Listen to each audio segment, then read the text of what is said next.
pagsasalubong ng mahal na birheng puno ng dalamhati at kaniyang anak, ang ating Panginoong Jesus Nazareno. Halika ang ina ko, masilayan ang mata mo. Salang magawa mo, at ikaw ay itumabat ang totoo. Kamanina, tingni ang anak mo.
Para mo sa ano? Sa page. Parorot. Natin mo. Sa YouTube. Wala mo dalang sticker. Kaya nga. Naran.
Binasbasan sila ni Simeon at sinabi kay Maria, "Tandaan mo, ang batang ito ay nakatalaga sa ikapagpapahamak o ikaliligtas ng marami sa Israel.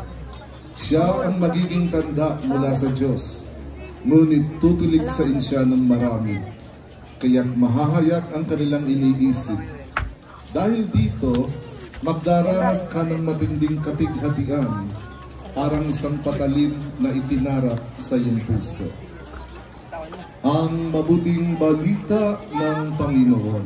Pinupuri ka namin, Panginoong Jesucristo. Si Maria at si Jesus ang mag-inang puno ng pagmamahal sa isa't isa at sa lahat. Ang mahal na Birheng Maria na sa simula pa lamang ay hindi na inisip ang kapakanan ng bawat isa. Mula pa lamang nang ibalita sa kanya ng anghel ang paglilihi sa kanyang anak, hindi niya inisip ang posibilidad na mangyayari sa kanya. Maari siyang mamatay. Ngunit umusbong at namayani ang pananampalataya at pag-asa. Sinong ina ang papayag na ihiga sa sabsaban ang kasisilang pa lamang niyang anak? Sinong ina ang hindi mahahapis na sa kanyang sanggol na anak ay itatakas patungo sa Ehipto dahilan na nasa panganib ang buhay nito? 7 balaraw ang tumarak sa puso ni Maria, balaraw ng pagmamahal, balaraw ng pananampalataya. Ngayon ay magnilay ka, kaluluwang Kristiyano, masdan mo ang mukha ng Panginoong Jesucristo, tunay na Diyos at tunay na tao, iniwi sa sinapupunan ng Birheng Maria. Ngayon ay pasan-pasan ang krus ng ating mga kasalanan. Lumulubog ang kanyang balikat sa bigat ng kapalaluan nating makasalanan. May putom na koronang tinid na tumatawag sa ating magnilay. Ang kanyang mukha na puno ng dugo, mga matang hindi maigilat, at bibig na hindi nakapagsalita, ay humihikayat sa ating lumagay lagi sa tama. Habang nininilay natin ang dakpong ito, damhin mo ang laman ng puso ni Maria. Pakinggan mo ang sinasabi ng puso ni Jesus at basdan mo ang kanilang mga mata na kahit puso ng pagdadalamhati at pagdurusa, sapagkat ang lahat ng ito ay para sa iyo at sa buong mundo. Sa panahon ngayon, marami ang ina na nawala ng anak dahil sa pagsugpo ng pamahalaan sa bawal na gamot. Maraming nawala, maraming nadamay, at maraming buhay ang nawala sa pandemyang kinahaharap sa kasalukuyan. Maraming nawalan ng ina, maraming naulila, at ang pagkaulilang yaon ay malaking dagok sa bawat pamilya. Ina din ang kalikasan na kasalukuyang nasisira dahil sa ating kapabayaan. Bilang ina, bilang anak, at bilang Kristiyano, patuloy tayong inanyayahan na pasanin ang ating mga krus at sumunod kay Kristo. Panginoong Jesucristo, ang isa pang nagpabigat sa paghihirap mo ay ang iyong pagkakita sa iyong lumuluhang ina. Simula sa pagkakahuli sa iyo hanggang sa oras ng kamatayan mo.